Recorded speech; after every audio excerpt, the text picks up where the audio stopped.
Hello children, today I will start with Act 2, Scene 7. Earlier we had read about the Prince of Morocco who comes to choose the casket in order to win Portia. He is ready to choose the casket in spite of the warning given by Portia that if he chooses the wrong casket, then he will not ask any other lady to marry him. And this scene is set in Portia's house at Belmont, where the Prince of Morocco makes a careful study of the caskets and reads aloud the inscriptions on each. He also gives his opinion about each casket. Finally, he chooses the gold casket, which has a skull inside it instead of Portia's portrait. Because of his love for external appearances, he makes a superficial choice and fails to choose the right casket. He has to go back sad and disappointed. Now this scene 7 is taking place in a room in Portia's house in Belmont. Flourish of cornets, that is, the trumpets are sounded, which indicates the arrival of the prince. Enter Portia with the Prince of Morocco and their trains. So Portia enters with the prince with all the attendants. Trains means attendants. Portia, go draw aside the curtains and discover the several caskets to this noble prince. Now make your choice. So Portia tells the attendants to go and draw aside the curtains, to remove the curtains that were in front of the caskets and show the several caskets to the noble prince. And when the curtains were drawn aside, then she tells the Prince of Morocco to make his choice. Morocco, the first of gold, who this inscription bears, who chooseth me shall gain what many men desire. So Morocco goes to each casket and he reads the inscriptions on each casket. And the first, he goes in front of the first casket, that is the gold casket, and reads the inscription that whoever chooses the gold casket will get what many men desire, what many men wishes. The second silver which this promise carries, who chooseth me shall get as much as he deserves. And then he goes to the silver casket and reads the inscription on it, which said that whoever chooses the silver casket will get as much as he deserves. Then he goes in front of the lead casket. This third dull lead with warning all as blunt. Now the lead casket had a very blunt, that is a plain inscription on it. Who chooseth me must give and hazard all he hath. So what was the warning on that on the lead casket? That whoever chooses the lead casket will have to give and hazard, that is risk whatever he has. He will have to lose everything that he has. How shall I know if I do choose the right? Then the prince asks Portia how he will know whether he has chosen the right casket or not. Portia, the one of them contains my picture, prince. If you choose that, then I am yours withal.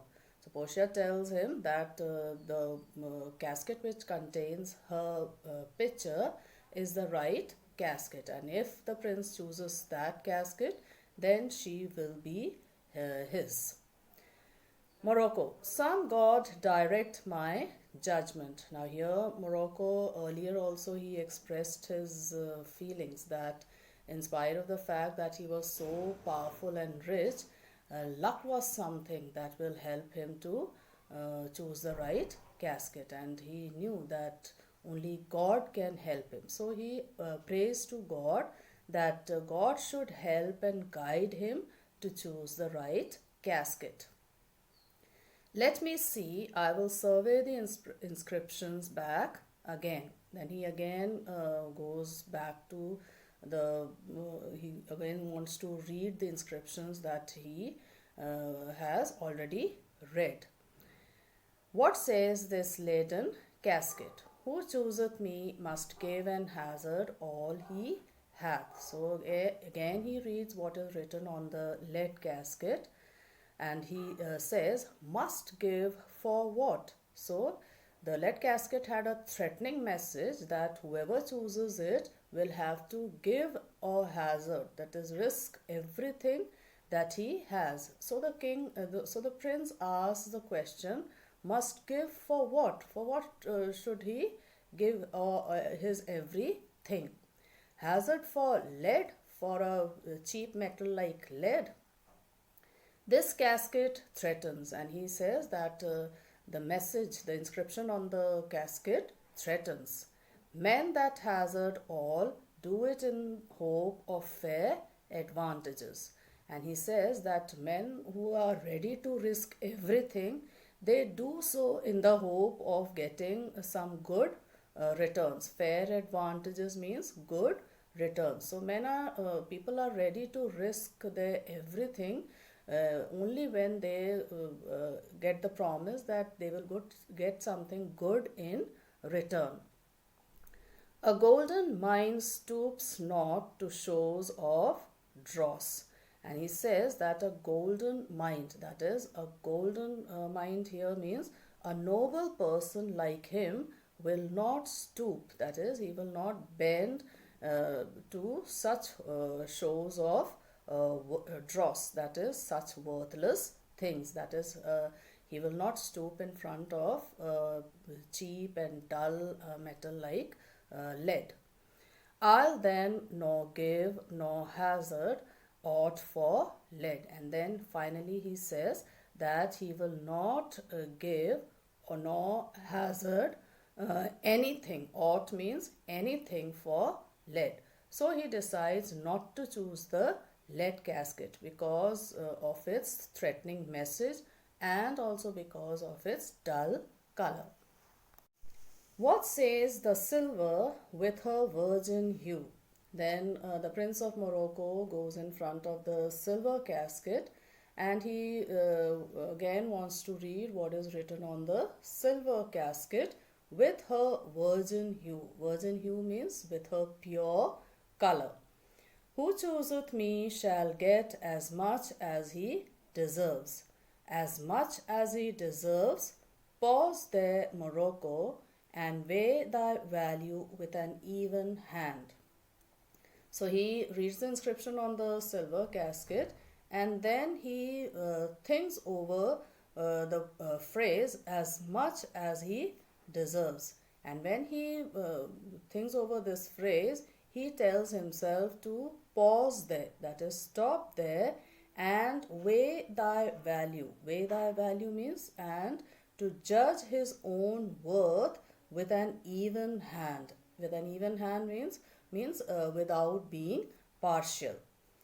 If thou beest rated by thy estimation, thou dost deserve enough. And then the prince tells himself that if he beest rated, that if he judges himself with thy estimation, with his own standard, then he does deserve a lot.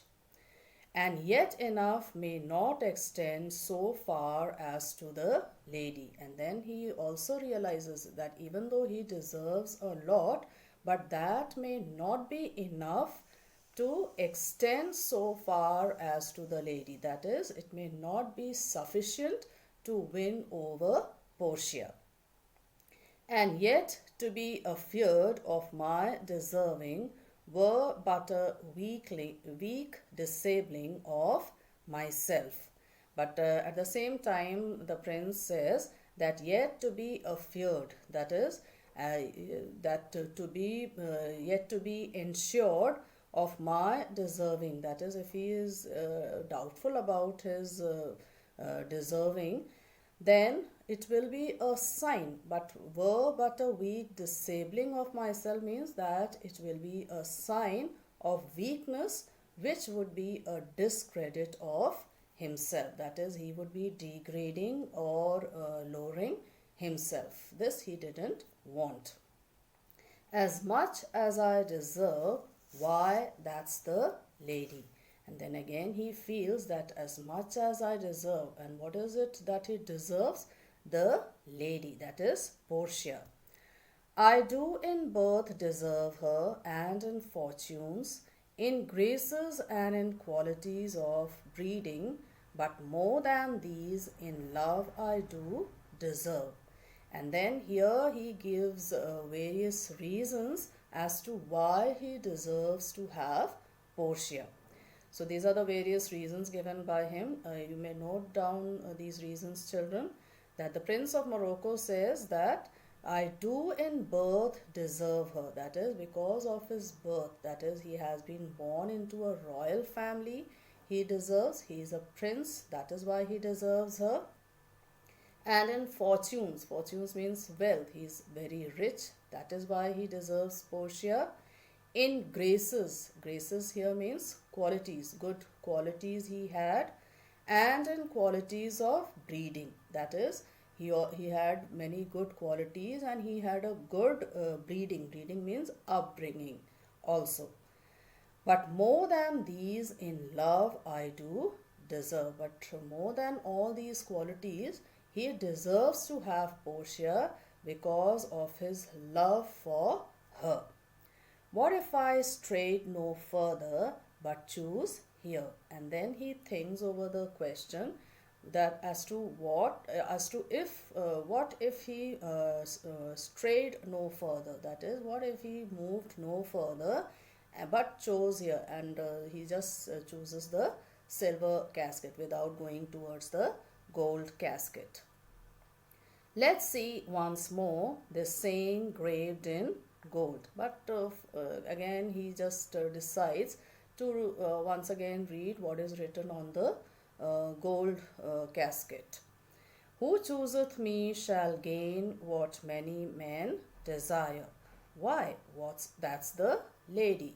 And then he reads the inscription on the gold casket again and says that what is it that many men desire, many men wish, and that is the lady, that is to win over Portia.